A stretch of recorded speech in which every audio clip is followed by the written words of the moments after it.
The mirrors कर्स। रात के 11 बजे थे। इके अपने कमरे में अकेला था, एक बड़ी सी किताब पढ़ते हुए। रूम के कोने में एक पुराना धुंधला सा मिरर था जो उसके घर के साथ ही आया था जब उसने ये घर खरीदा था। इके कभी उस मिरर को ज्यादा ध्यान नहीं देता था, लेकिन उस रात कुछ अजीब सा लग रहा था। जब भी वो किताब पढ़ता, उसे लगता कि मिरर में कोई हिल रहा है। हर बार जब वो ऊपर देखकर चेक करता, मिरर बिल्कुल शांत होता।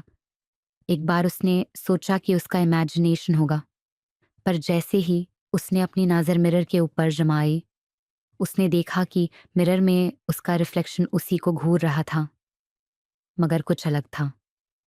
रिफ्लेक्शन की आंखों में एक अजीब सी चमक थी और वो हल्की सी मुस्कान दे रहा था।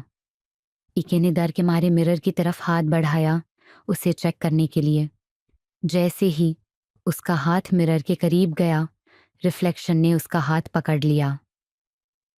इके के हाथ में एक तेज ठंडक का एहसास हुआ। वो चीखने लगा, पर आवाज उसके गले से बाहर ही नहीं निकाल रही थी। रिफ्लेक्शन धीरे से बोला, तुम्हें लगा तुम अकेला हो? और अगले ही पल इके का रिफ्लेक्शन उससे खींच के मिरर के अंदर ले गया। रूम शांत हो गया, सिर्फ किताब जमीन पर गिरने की आवाज हुई। मिरर अब एकदम नॉर्मल दिख रहा था, लेकिन उसके अंदर इक्के का रिफ्लेक्शन अब भी था और वो एक अजीब सी हंसी के साथ रूम के अंदर देख रहा था।